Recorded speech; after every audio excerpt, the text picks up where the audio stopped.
Why did my husband hand me divorce papers in front of his whole family, right after I called him my safety net?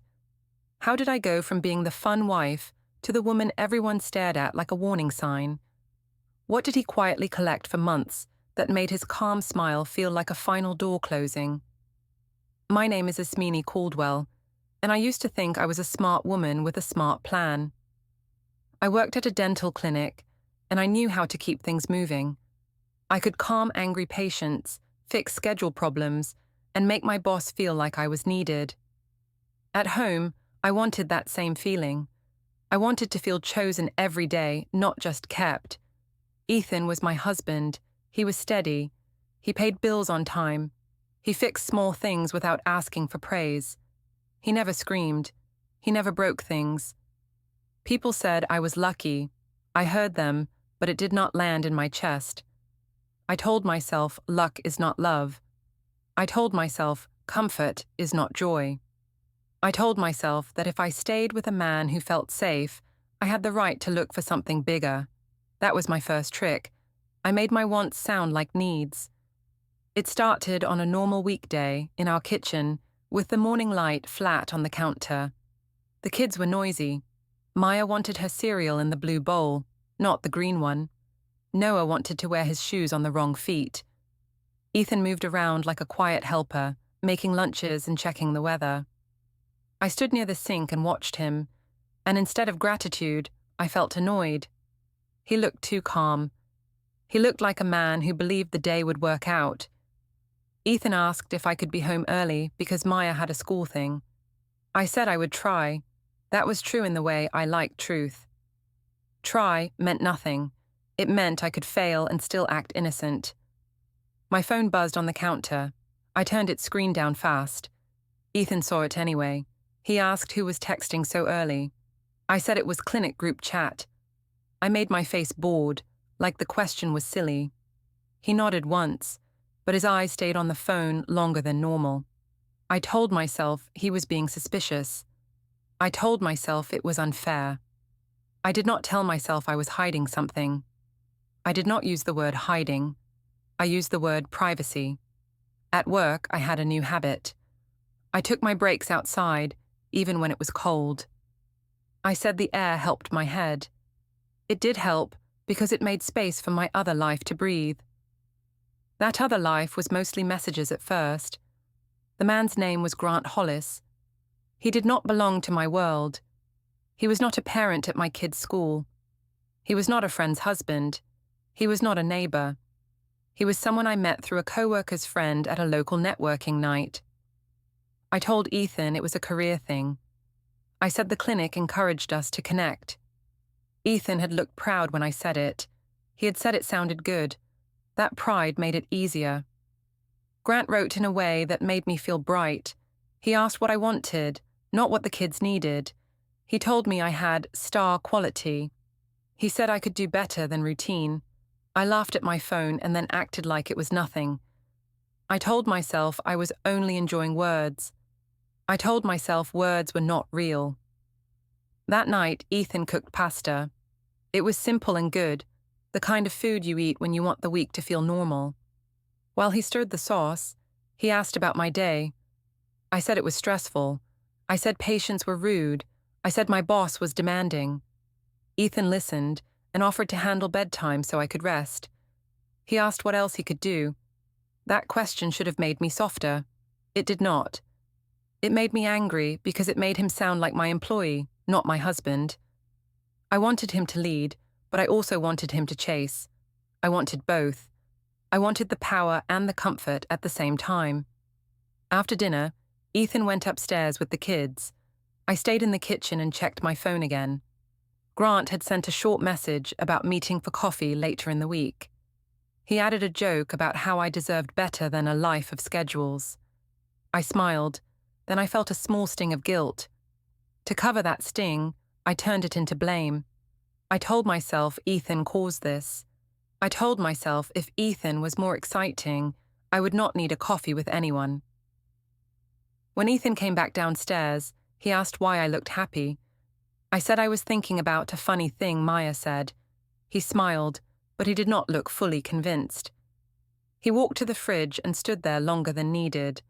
Then he took a marker and wrote something on a small paper calendar we kept on the fridge door. I could see it from where I stood. Downtown 10:40 a.m., it said. I asked what that was. Ethan said it was a work thing. He said he had to be in the city for a meeting. His voice sounded normal, but his hand was steady in a way I noticed. He put the marker back carefully, like it mattered where it landed. I told myself he was lying. I told myself he was doing the same thing I was doing. That story felt better than the other story, which was that he might be watching me. If he was lying too, then we were equal. If he was watching me, then I was guilty. Later, in our bedroom, I scrolled through photos of dresses online. I said out loud that I needed something new for an event at the clinic. Ethan asked which event. I said it was just a small thing. He asked why it needed a new dress. I said he never wanted me to feel pretty. That was not fair, and I knew it as I said it. But it worked. Ethan went quiet. He looked at the closet door, like he was trying to see through it. He asked why everything had to be a fight. I said he made it a fight by questioning me. I said a supportive husband would just say yes. Ethan did not argue. He turned his head away and opened his phone, then quickly locked it again.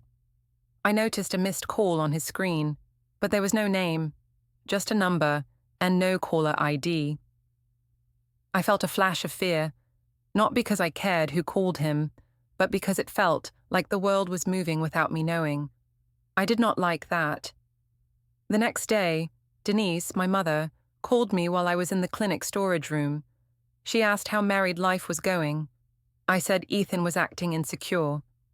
Denise said men get insecure when women grow.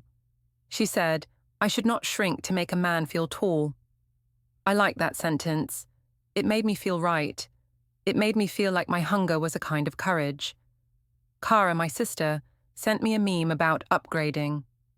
I laughed and sent back a laughing emoji. Then I wrote that Ethan's family had always treated him like he was gold, and I was tired of it.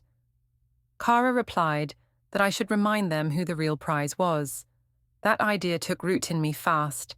I started thinking about the next family dinner like a stage. Patricia, Ethan's mother, loved hosting. She liked clean tablecloths and polite talk. She also liked praising Ethan. She would call him responsible. She would call him a good father. I would sit there and feel invisible, like I was only the person who benefited from his goodness. In the evenings, Ethan began doing small things that felt different. He cleaned out a drawer in the hallway desk and put a new folder inside. I saw the label when he slid it in. Bank. He did not hide it from me, but he did not offer an explanation either. When I asked what it was, he said it was just organizing. I told myself it was nothing. I told myself I was imagining threats because I was stressed, but I also started checking his face more. He was still calm. He was still lawful. He was still the man who would rather step away than yell. That calm used to make me feel safe. Now it made me feel watched. One night, as I brushed my teeth, I heard a soft beep from the living room. It sounded like a phone starting something. A recording, a timer, a note. I paused and listened. There was no other sound, just the low hum of the fridge and the house settling. When I walked out, Ethan was on the couch with his phone in his hand, screen facing him. He looked up at me and asked if I needed anything. I said no. I said I was tired. I went upstairs, but my chest felt tight. In bed, I stared at the ceiling and told myself he was being paranoid. I told myself he was turning into the villain. I told myself that if he was collecting things, it was because he wanted control, not because I was doing something wrong. And in the dark, my phone lit up with Grant's name again. I went to work the next morning and acted normal. I smiled at patients. I said good morning to the hygienists. I tapped my pen like I was busy, like my life was clean and planned. Inside, I felt restless. Grant's name sat in my phone like a warm coin. Monica Chen, my coworker, asked if I was okay because I looked tired. I said the kids had been waking up. She said she understood and told me to take my break. I nodded like she was being kind, but I also noticed how her eyes followed my phone. Monica was not my friend. She was the kind of person who remembered times, dates, and small details. At the front desk, I changed the schedule twice before noon. I moved one patient to another day and said it was insurance issues. I pushed my own lunch break later and later. Then I did the thing I had started doing more often. I stepped outside with my phone and stood where the security camera could not see my screen. Grant asked if I could meet for coffee after work. I said I had a family thing. That was a lie, but it was a useful lie because it made me sound wanted. He replied that a woman like me should not ask permission to live. I felt a rush in my chest when I read that. I told myself it was not flirting. I told myself it was motivation. I told myself Ethan would never speak to me like that. Then I told myself Ethan chose not to, and that was his fault. When I came back in, my boss asked if I could stay an extra hour because a patient cancelled and then returned. I said yes quickly. It helped my story. It helped me build a reason to be late. At home, Ethan texted to ask if I was coming back soon. I waited 10 minutes before replying. I wrote that we were short-staffed and I could not leave. That message was half true. We were short-staffed sometimes. It made the lie feel like a small step, not a fall. Ethan wrote back that Maya had her school thing tomorrow and asked if I remembered. I said of course. I added a smile emoji. I liked using soft symbols. They made me look gentle. In the afternoon, I looked at myself in the bathroom mirror at work. I fixed my hair and told myself I was still young. I told myself I had time to choose a better life. I thought about the way Ethan's family looked at him, like he was a hero for doing basic things. I thought about how they looked at me, like I was lucky to be included. I started to feel angry again, and anger made me brave. That evening, Cara called me while I was driving. She asked if I wanted to go out with her and a few friends. I said I could not because Ethan would complain. Cara laughed and said Ethan sounded like a dad, not a husband. She said, I deserved a night where someone looked at me like I mattered. I told Ethan I was going out for a team thing with clinic people. He asked which people. I said Monica and a few others. That was not true, but Monica was real, so it sounded believable. Ethan asked what time I would be back. I said I did not know. I made my voice flat, like the question was annoying. He went quiet, and that quiet felt like a challenge. I dressed nicer than I needed to. I chose shoes that were not good for walking. I did it on purpose. I wanted to feel like a different woman. At the rooftop bar, the air smelled like perfume and fried food. The city lights made everything look expensive, even when it was not. Cara's friends were already there. They hugged me and said I looked amazing. I soaked it in. I needed it like water. Grant arrived later. He did not come to my table right away. He waited and watched, like he wanted me to notice him first.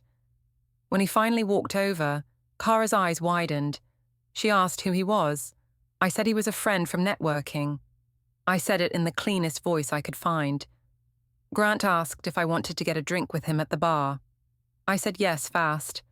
I told myself it was normal. I told myself I was a social person. At the bar, Grant asked how long I had been married. I said 9 years, like it was a sentence I had memorized. He asked if I was happy. I said it was complicated. I said Ethan was a good man, but not ambitious. I said I wanted more. Grant nodded like that was wise. He asked if Ethan supported my dreams. I said Ethan supported bills, not dreams. I said Ethan liked me small because it made him feel big. That was not true, but it sounded strong. I liked the way the words landed. Grant asked if Ethan ever took me out like this. I said Ethan did not understand places like this. I said he would rather sit at home and talk about budgets. Grant laughed softly and said, I should not waste my best years on a man who treated love like a chore list. I felt a sharp thrill when he said best years. It made me feel like time was a weapon, and I could use it. Kara took a photo of me and tagged the location. She asked if she should post it. I said yes. I told myself it was harmless. I told myself I was allowed to have fun.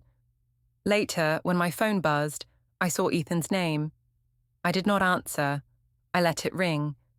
Then I texted that the music was loud and I would call later.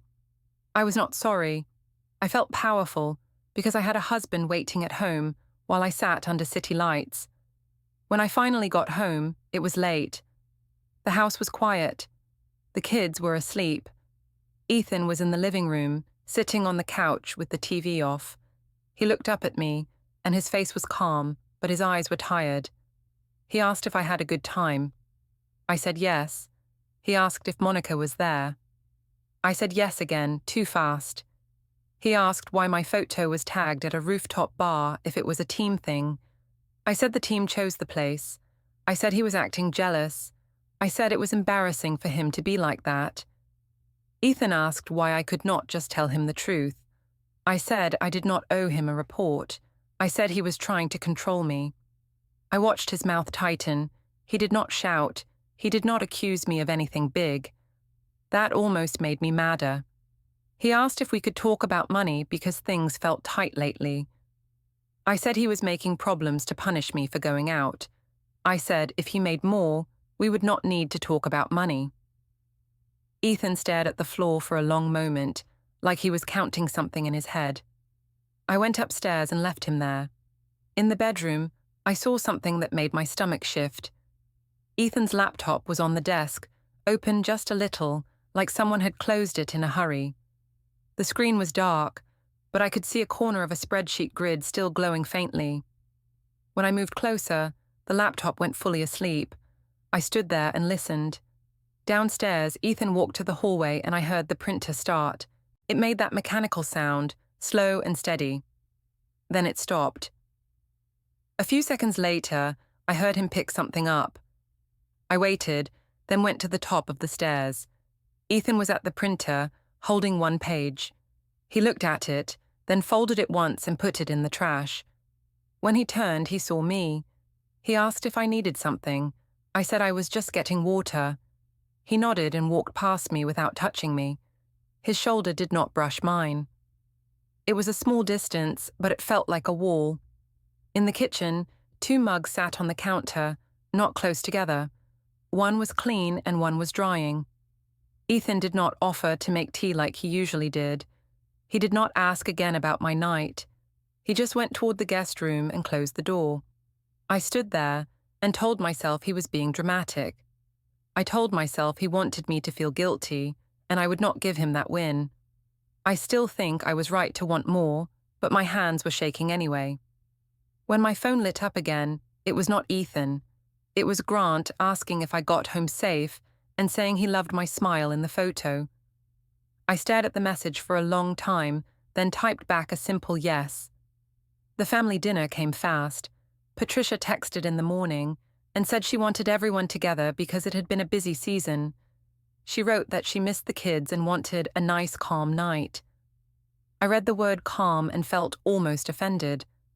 Calm was Ethan's favorite place to hide. Ethan asked if I wanted him to pick up dessert on the way. I said no. I said his mother always had too much food anyway. He asked why I sounded upset. I said I was not upset, and I told him he was always looking for a problem. At the clinic, I caught myself checking my reflection again. I wanted to look like a woman who could choose her life. Grant sent a message around lunch and asked what I was doing tonight. I said I had dinner with my husband's family. He replied that family dinners were where men got to feel important for no reason. He wrote that I should remind them that I was the rare part of that marriage. I did not tell myself that was cruel. I told myself it was truth with confidence. On the drive to the restaurant, the kids were loud in the back. Maya sang a song from school, and Noah kicked his shoes against the seat. Ethan kept his eyes on the road. I watched his hands on the steering wheel. They looked steady, like his body did not know I was turning our life into a game. Ethan asked if we could keep the night peaceful for the kids. I said of course. Then I added that peace was hard when his family judged me. Ethan asked who judged me. I said everyone did, and I told him not to pretend he did not see it. He did not argue. He only nodded once like he was saving his energy. The restaurant smelled like baked bread and warm oil. A long table was already set in the back. Patricia stood when we came in and hugged the kids first. She told Maya she looked taller and told Noah he had strong shoulders. Then she hugged Ethan and held him a little longer than normal. I noticed it, and it bothered me. It felt like a team forming without me. Luke and Janelle arrived a few minutes later. Luke shook Ethan's hand and asked how work was going. Ethan said it was busy. Janelle asked me about the clinic and said she needed to book a cleaning soon. I told her I could help. My voice sounded sweet, but inside I felt sharp. I hated that I had to perform to be liked. Harold came in last, moving slower than before. He patted Ethan's shoulder and asked if the kids were eating well. Ethan said yes. Patricia told everyone to sit and said she wanted no phones on the table. She laughed like it was a joke, but her eyes stayed on me for a second too long. I placed my phone in my purse anyway. I told myself I did not need it. I told myself I was strong. Still, I felt it like a weight under the table. Dinner started normal. Patricia talked about a neighbor's new baby. Harold talked about the weather. Luke joked about a broken grill. Ethan smiled in the right places. He helped Maya cut her chicken and reminded Noah to chew. He looked like the perfect husband in a small family movie. That image made my stomach turn. Patricia asked how Ethan and I were doing. She said she knew parenting was hard and marriage was work. I heard the word work and felt the urge to laugh. Ethan worked. I carried the feeling of wanting more, and I wanted a prize for it. I said we were fine, but Ethan was tired lately. Patricia asked if Ethan was sleeping enough. I said he slept fine, but he acted like everything was a crisis. Ethan looked at me, and his eyes stayed calm. That calm felt like a mirror showing my own mess. Harold asked how the clinic job was going. I said it was good, and I said I was doing more than before. I said I had potential. Luke asked what I meant. I said I meant I was not the kind of person who stayed in one place forever. I said some people were meant for bigger things. Ethan asked if I wanted more water. I said yes, and I said he was good at being helpful. I said it like a compliment, but it was also a small cut. Janelle's eyebrows lifted slightly. Patricia's smile got tighter. Patricia asked if Ethan was supporting my goals. I said Ethan supported my bills, and I said that was not the same as supporting my dreams. Ethan put the water glass down carefully. He asked if we could talk about that at home. I said why, and I asked if he was ashamed of the truth. He said he was not ashamed. He said he just wanted respect in public. That word, respect, hit me like a challenge. Respect was the thing I wanted without earning it. I wanted it to come because I felt special. Luke asked if everything was okay between us. I said everything was okay, but Ethan was sensitive. I said he took things personally. Ethan asked what things. I said small jokes, small comments, normal life stuff. I said he acted like a victim when I was only being honest. Janelle asked what kind of jokes. Her voice was calm, but her eyes were sharp. I felt cornered, and when I feel cornered, I attack. I leaned back and laughed softly. I said Ethan was safe. I said that was why I married him. I said he was a good safety net. I said I could build my life on him while I looked for something better. The table went quiet. Even the kids stopped for a second, like they felt the air change. Patricia's face went pale, then red. Harold's mouth opened slightly, then closed. Luke stared at me as if he did not recognize me. Janelle did not blink. She just watched. Ethan did not yell. He did not slam his hands. He did not do anything dramatic that would make me feel right. He looked down at his plate, then looked up at me, and his voice stayed even. He asked if I meant that. I said it was just a way of speaking. I said everyone knew what I meant. I said people were too sensitive. I said I was allowed to want a good life. Patricia asked me how I could say that at her table. I said I was being honest, and I asked why honesty was a crime. Ethan asked if we could leave. I said no, and I said he was trying to embarrass me. That was a lie.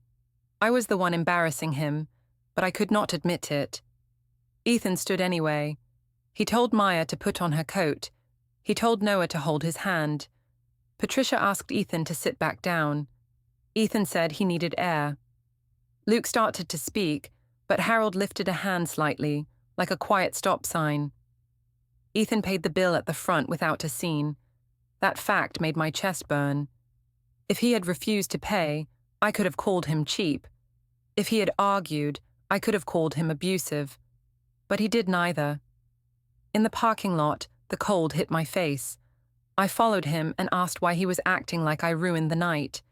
Ethan asked why I would say something like that. I said because it was true, and I said he should be grateful I chose him at all. I expected him to snap. I expected anger. He only nodded once, like he was marking a point in his mind.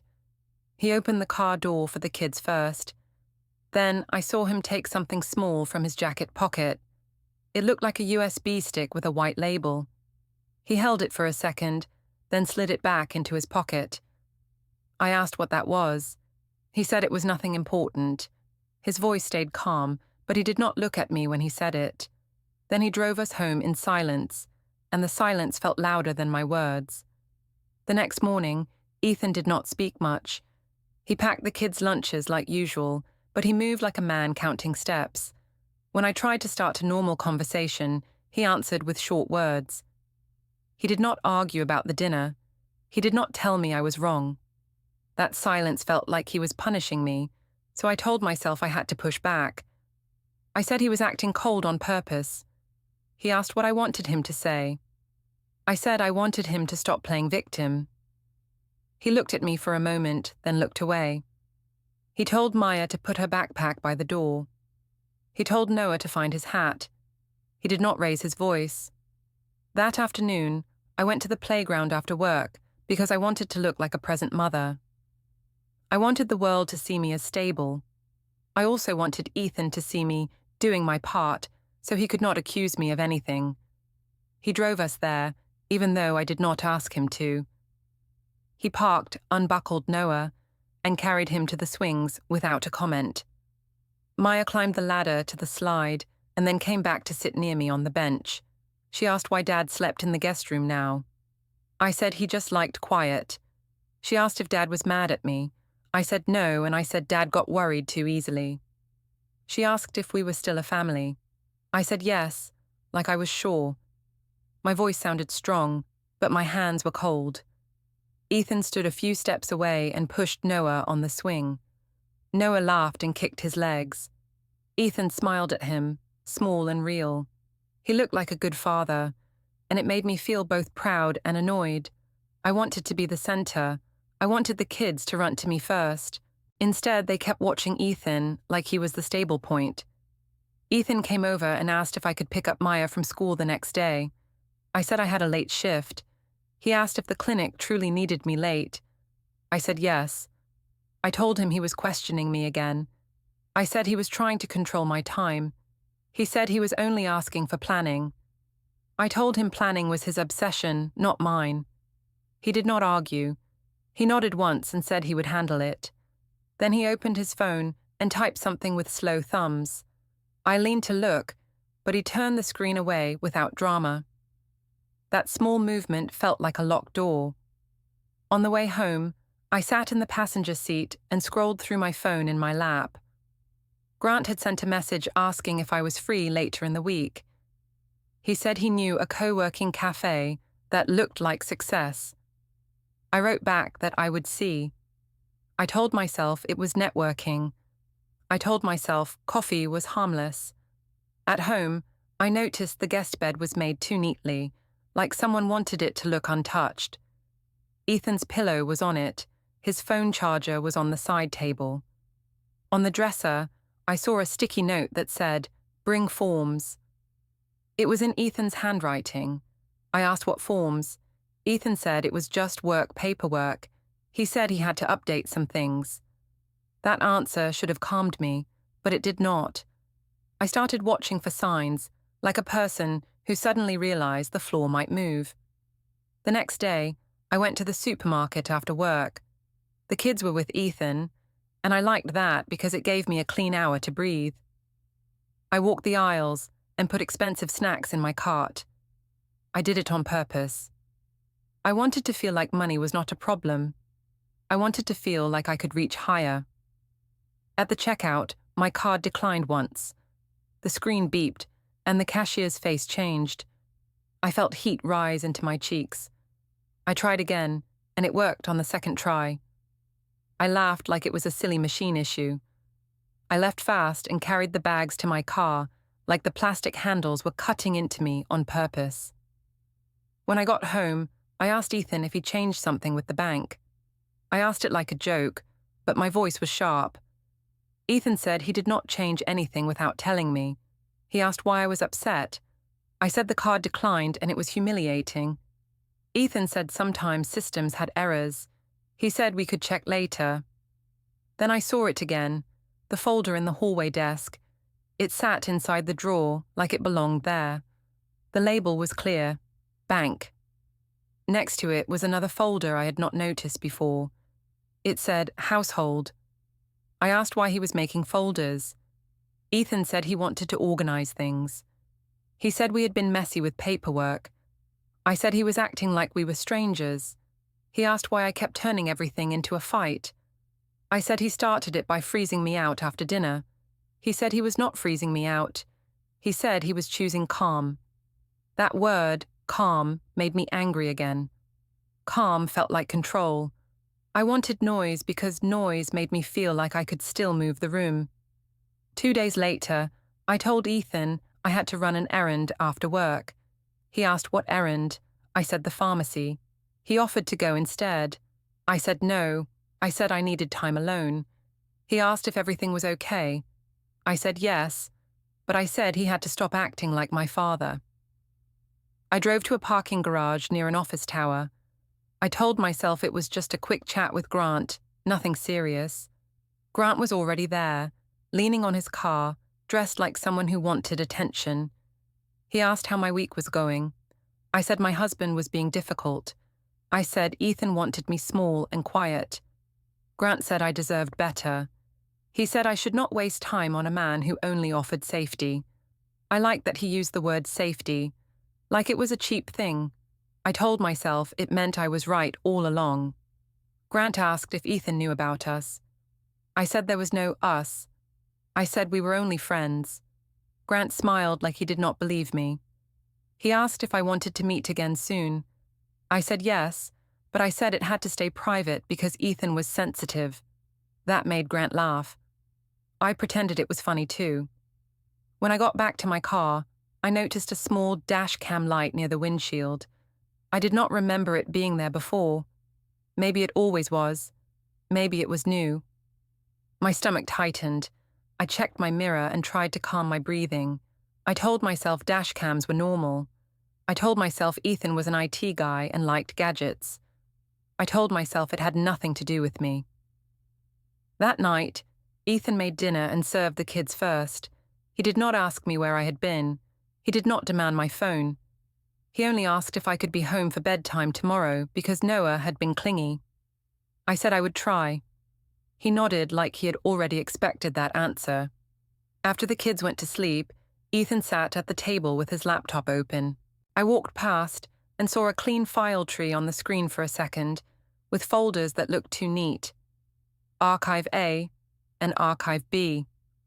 When he noticed me, he closed the laptop without rushing. He asked if I needed the table. I said no. I said I was just tired. As I went upstairs, I heard a soft chime from his phone. It sounded like a cloud sync message. I caught a glimpse of the screen as he picked it up, and I saw a short line that looked like, "File uploaded successfully." He turned the phone away, and his face stayed calm. In bed, I stared at the ceiling and told myself he was overreacting. I told myself he was trying to scare me into behaving. I told myself he would never actually leave, because I was the prize. Then I heard the guest room door close, and the quiet that followed felt like a decision being made without me. I told myself the next public event would fix everything. If people saw me smiling, they would forget the dinner. If they saw Ethan quiet, they would blame him for being cold. That was my plan. I kept repeating it like a prayer. Patricia invited us to a community hall, gathering for a family charity drive. She said it was simple, just relatives and a few neighbors. She said the kids could run around and everyone could relax. I heard relax and thought audience.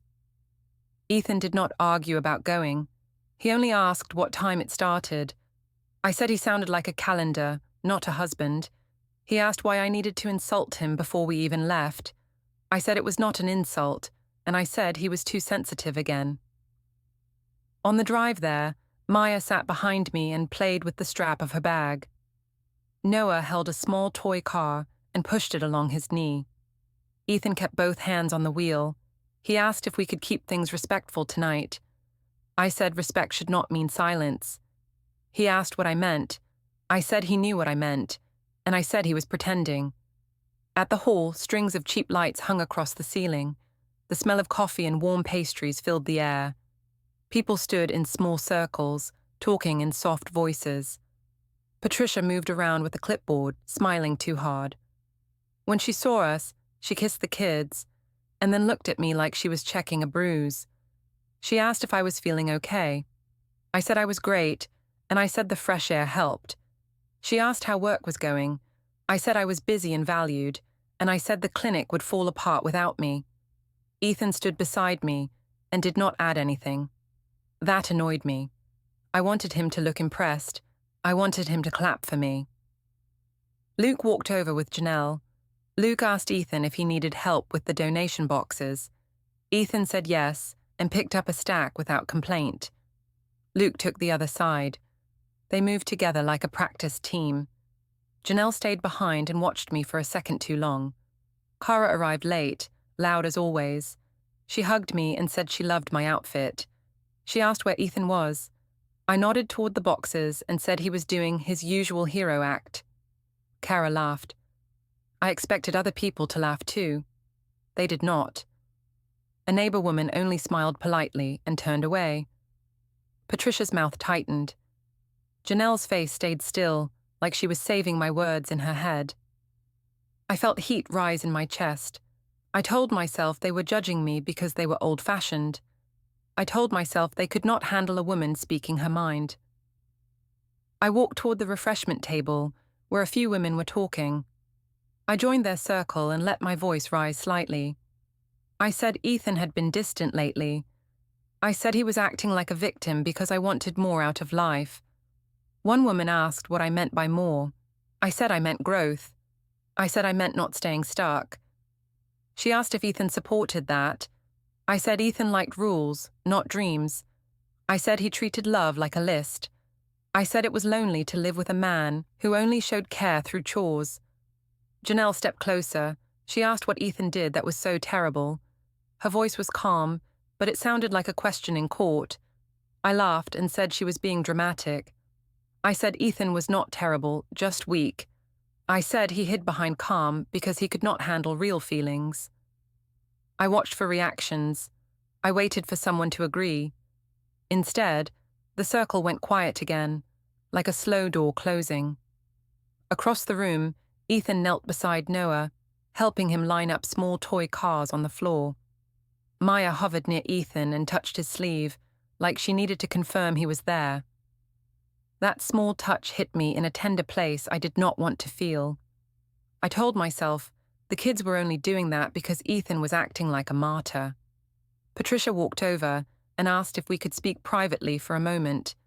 I followed her to a corner near the storage closet. She asked why I kept talking about Ethan in front of people. I said I was only being honest. She said honesty did not have to be cruel. I said she was biased because he was her son. She asked if I remembered what I said at the restaurant. I said it was taken out of context. She asked what context made it acceptable. I said I was frustrated, and I said frustration should be allowed. Patricia said Ethan had been respectful, even while hurt. I said respectful was easy when you had nothing to lose. Patricia said he had a lot to lose. Then she looked past me toward the kids, and her eyes went shiny. I felt a stab of fear, so I turned it into anger.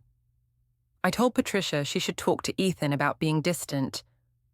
Patricia said she already had. She said Ethan did not blame me in that talk. She said he only said he wanted to protect the children from noise. I hated that. I hated that he sounded noble. When we rejoined the room, Cara lifted her phone like she was filming a fun moment. She asked Ethan to smile for a family story. Ethan said no. He said he did not want the kids online. Cara asked why he was being weird. Ethan said he was not being weird. He said he was being careful. Luke stepped beside Ethan without touching him. He asked Cara to put the phone away. Cara rolled her eyes and said everyone was acting sensitive. Janelle told Cara, in a flat voice, that consent mattered. Cara looked surprised, then laughed like it was a joke. I tried one more time to control the room. I walked up to Ethan in front of everyone and asked, loudly enough for nearby people to hear, why he had been sleeping in the guest room. Ethan looked at me and asked if this was the right place. I said it was the only place he would answer. He said he would not discuss marriage in public. I said he always silenced me. He said he was not silencing me. He said he was setting a boundary. The word boundary made me feel small. I did not want to feel small. After the event, we left with the kids tired and sticky from cookies. In the car, Maya asked if Grandma was mad. Ethan said Grandma loved her and it was adult stuff. Maya asked if adult stuff meant divorce. Ethan paused, then said no one was talking to her about that right now. I stared at him, shocked that the word even existed in our car, coming from a child. At home, Ethan took the kids upstairs and started bedtime. I stood in the hallway and listened to his calm voice through the door as he read a short story. Noah giggled. Maya asked him to read one more page. Ethan agreed. I felt left out of my own house. When he came downstairs, I saw he had a new key on his ring. I asked what it was for. He said it was for a small lockbox in the closet, just to keep important items safe. I asked what important items. He said household things. He said it was normal. I said he was treating me like a stranger. He asked if I could please stop turning every practical step into an attack. I said practical steps were just control with a nicer name. Ethan walked to the hallway desk and opened a drawer. I heard a soft click, like a lock. He closed it again and faced me. He looked tired, but his posture was straight. He asked if I understood what I had done at the restaurant, and again tonight. I said I understood that he could not handle honesty. He asked if I could hear myself. I said I could hear myself fine. And I said he was the one making drama by acting wounded. Ethan took a slow breath. He did not shout. He did not threaten. He only said he was done arguing in circles, and he would handle it properly. The next week, Ethan told me we needed to go to a public building to handle paperwork. He said it in the same tone he used for school forms. I asked why it had to be public. He said it was the proper place. In the lobby, the air smelled like cleaner and wet coats. People waited in lines, holding folders. Patricia stood near a wall with Harold. Luke and Janelle were there too, not close to me. Cara hovered behind me with her phone in her hand, like she wanted a show. I told myself they were overreacting. I told myself Ethan was making me look bad on purpose. Ethan did not argue with me. He kept his hands in his pockets and watched the doors like he was waiting for a bus. When I tried to pull him aside, he stepped back and asked me to keep my voice low. I said he was acting like I was dangerous. He said he was protecting the kids from scenes. A woman in plain clothes walked toward us and asked for my full name. I said yes, and I asked what this was. She said she had documents for me. She held out a thick envelope. I opened it fast. The first pages said divorce, and my throat went dry. I flipped again and saw temporary orders. It listed a short-term parenting schedule and pickup times. It also listed rules about money and accounts. And it said, neither of us could move funds in certain ways right now. I looked at